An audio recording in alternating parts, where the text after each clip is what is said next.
This is Dan of Vagabond Awake. 𝗕liche from Hobo Venture. And in this video, we're going to discuss the top 10 places to retire in Southeast Asia. Yes.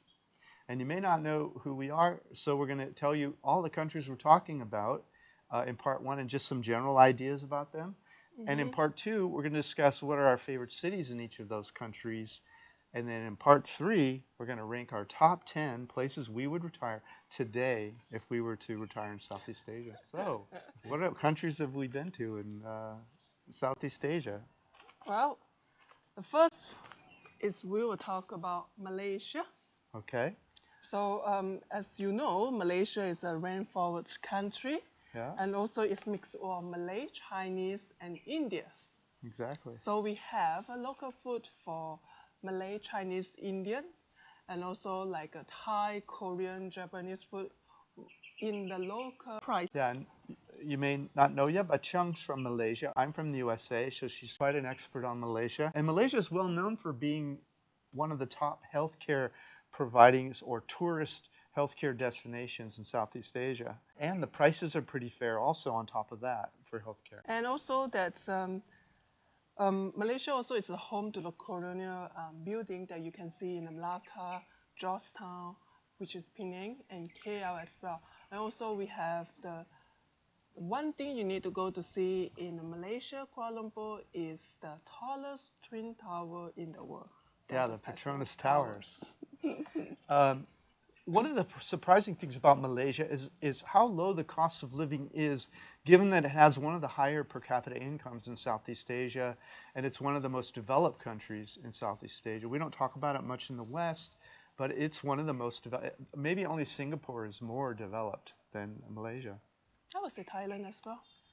Maybe close. Those two are running neck and neck. Yes, correct.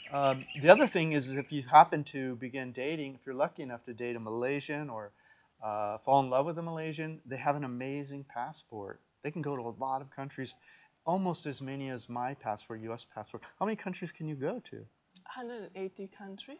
Yeah, and that means without a visa, that's visa on arrival and so you don't have to go all through those headaches of filling out forms, applying for things, and getting rejected like you do in some of the other Southeast Asian countries, which is a huge benefit if you love to travel. The visa in Malaysia has gotten kind of sucky over the last few years, but there's some great news on the horizon.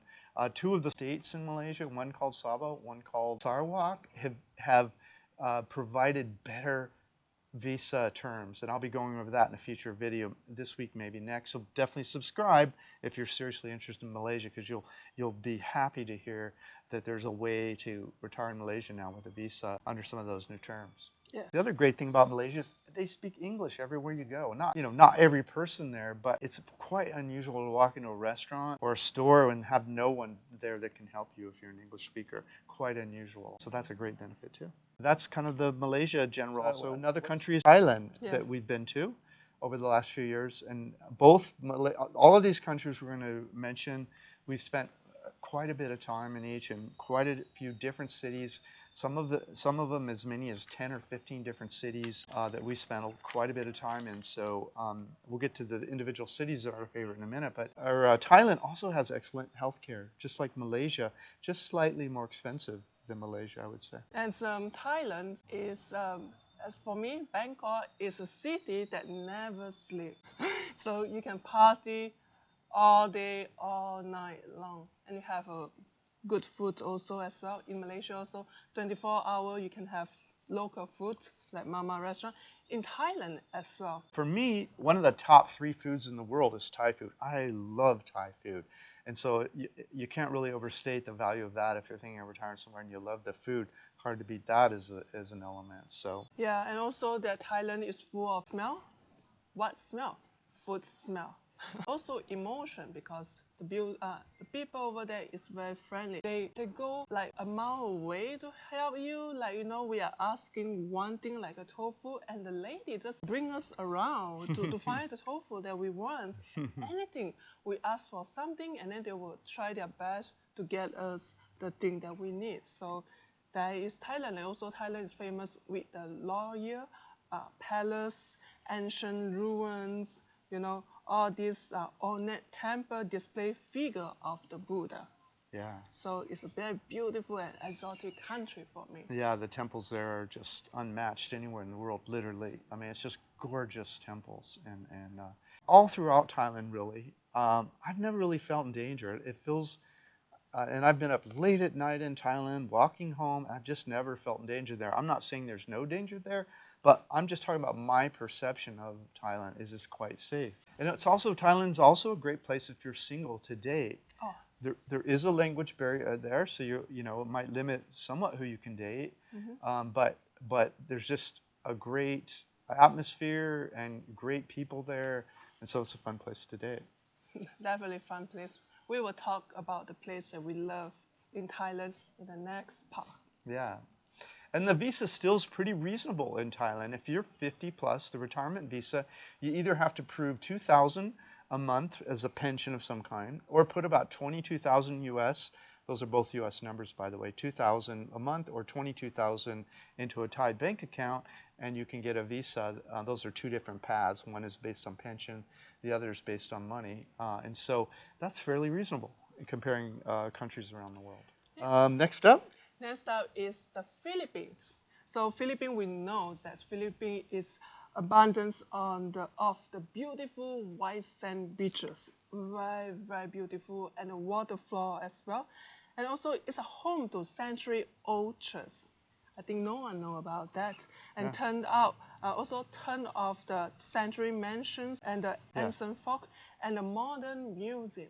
One of the museums that I love in the Philippines when we visiting the Makati in Metro Manila, we went to the National Museum of Natural History. It's a very beautiful museum.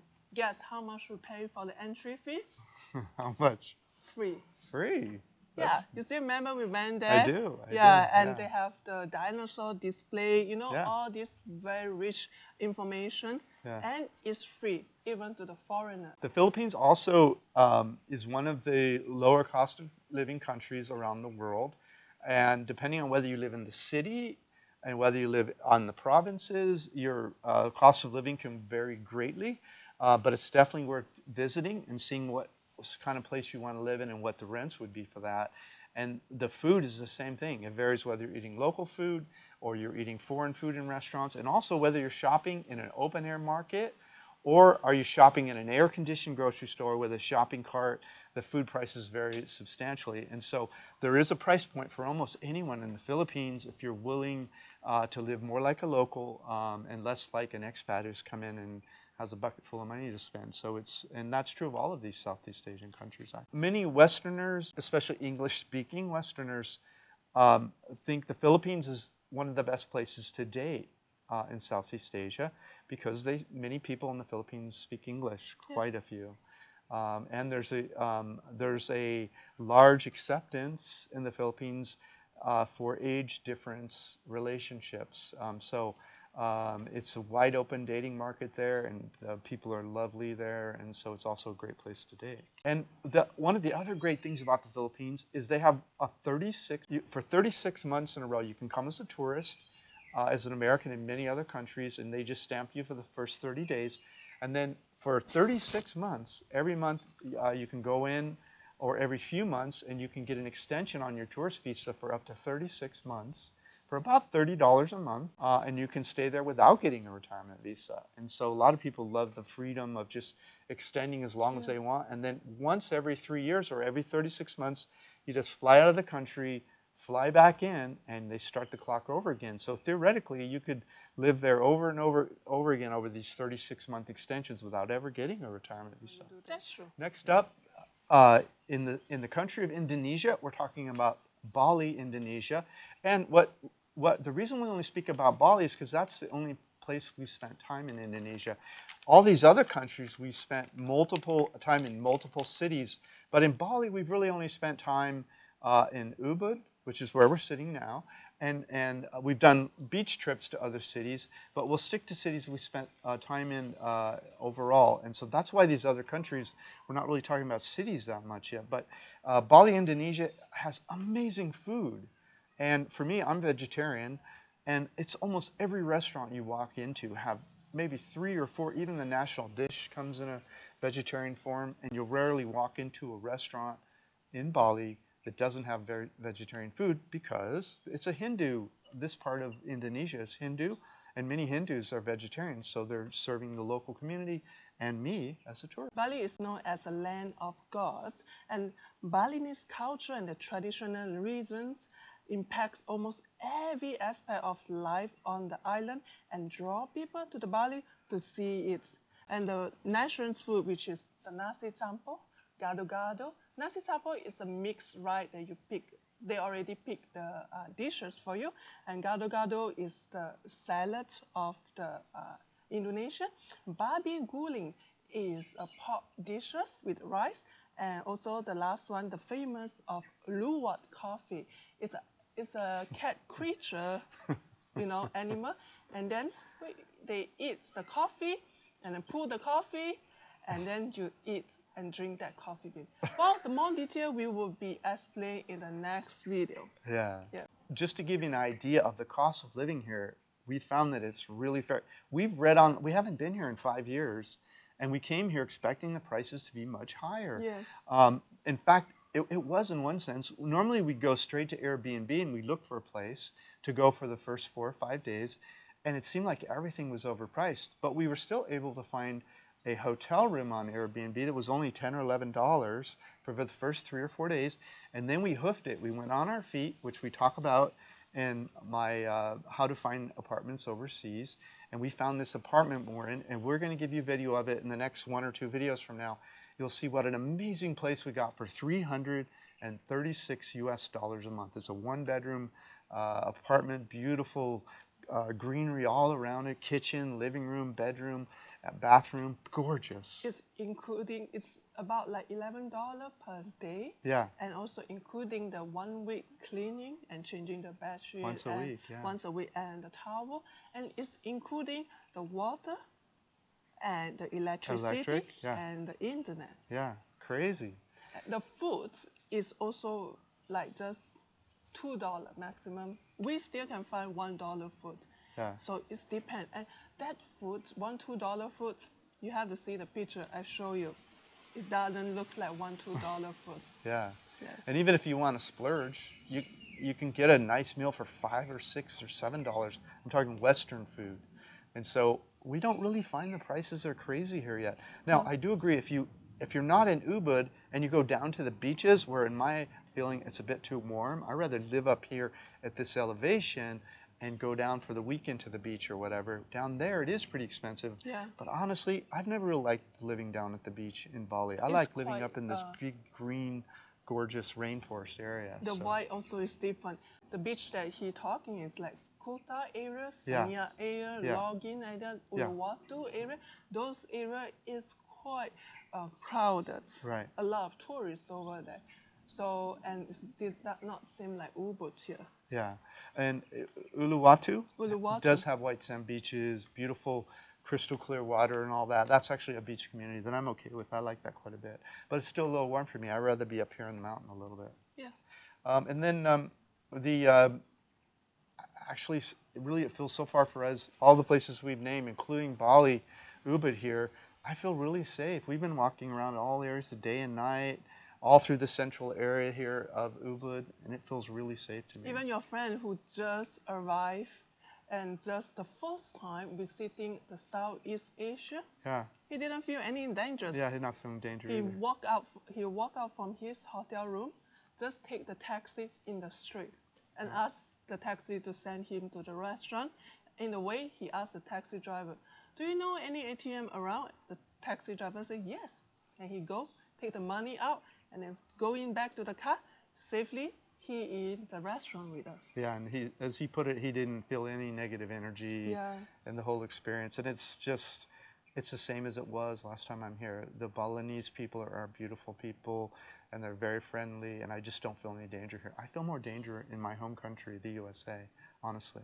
The other thing we've noticed here is that everything is walkable. So we don't even need to get in the car. Some of the people are saying, oh, you won't like Bali anymore, it's too crowded, or you're going to be in traffic all the time. We don't get in the car here. Why would we get in the car? Everything's walkable within 5 or so. Only time we got in the car was to go down to the beach. And so it is true that there's more traffic here now. But why get in the car? Just live somewhere walkable. That's not what I say. And then also the visa here in Bali is great. You need around 18,000 US to put in 18,000 US to put in the bank. You have to be 55 and older.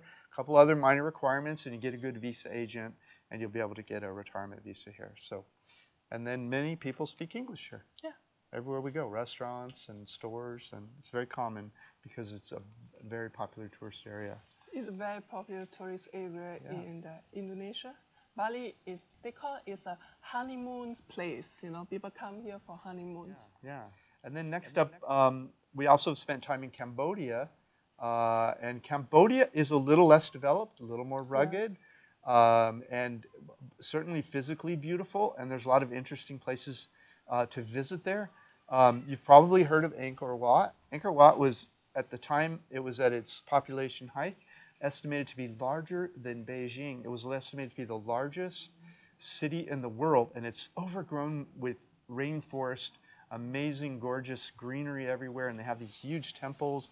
Fascinating place. A lot of temple, massive stone temple complex built during the Khmer Empire. Yeah. It seems on 9th to 15th century. Yeah. Which is very amazing. Anyway, so there's great, amazing temples and history in Cambodia, and you have a few large cities there, but you have smaller cities, and you have a lot of nature. So it's a beautiful place, and it's one of the easiest retirement visas in Southeast Asia. If you're 55 or over, there's no defined amount that you really have to make or put in the bank or whatever. It has a little bit to do with your visa agent and which immigration official they're sitting in front of. So I don't have much to say about that, but if you get a good agent, you shouldn't have any trouble getting a retirement visa here. I still remember that Cambodia for me is a very hippie country. Yeah. That we are crossing from Vietnam to Cambodia. Yeah. And you know, half of the bus is a foreigner. No, I think 99% is a foreigner. And then they are very chill to go back because they do the visa run to Vietnam. Yeah. Very chill to go back. It's like their home country. And it's a lot of Europeans over there.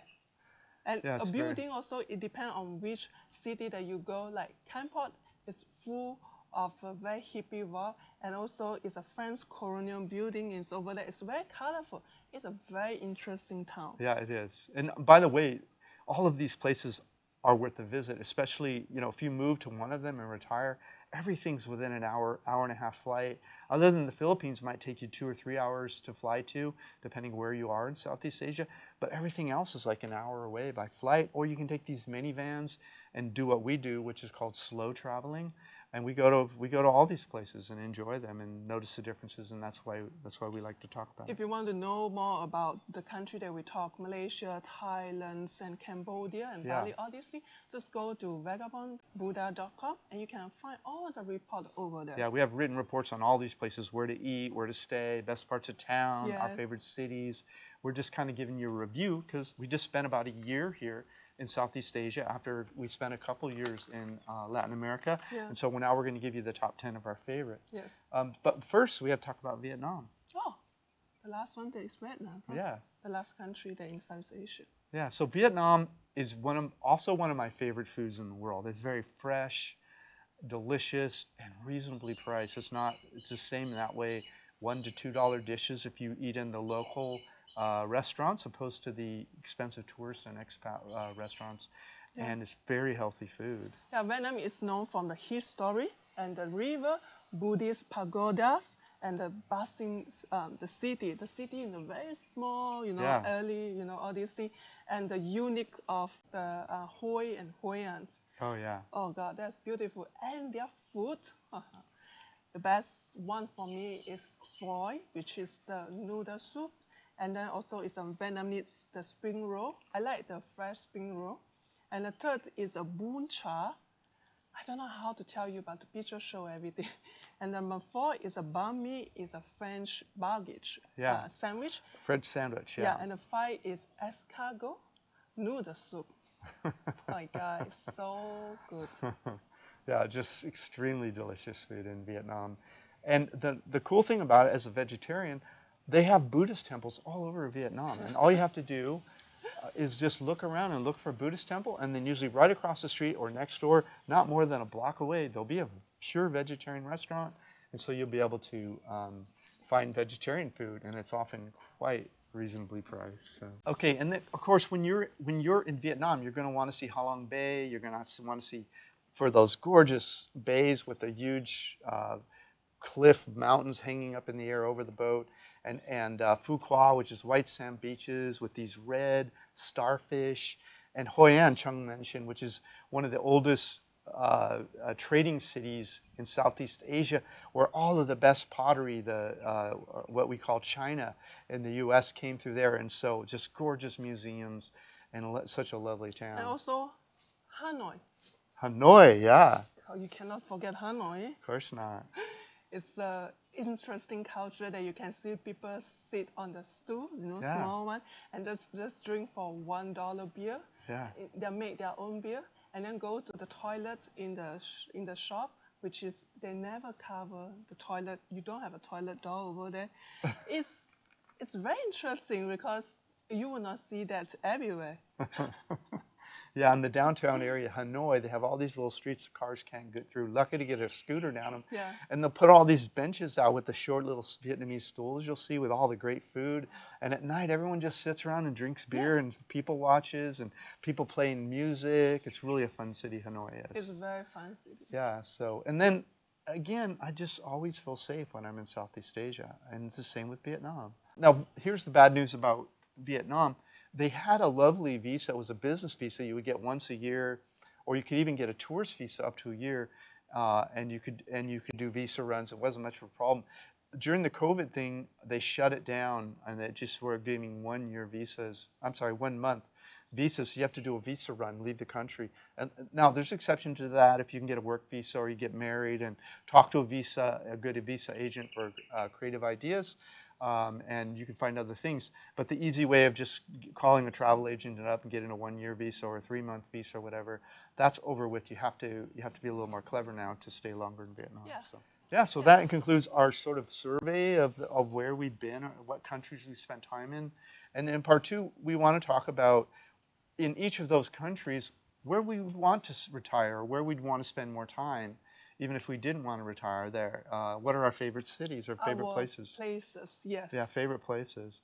And then in part 3, we'll rank them, the top 10, so you know what our, so you'll know what our favorite city is, second favorite, that kind of thing. So this video went on a little longer than we thought. So what we're going to do is we're going to put the next part on Chung's video.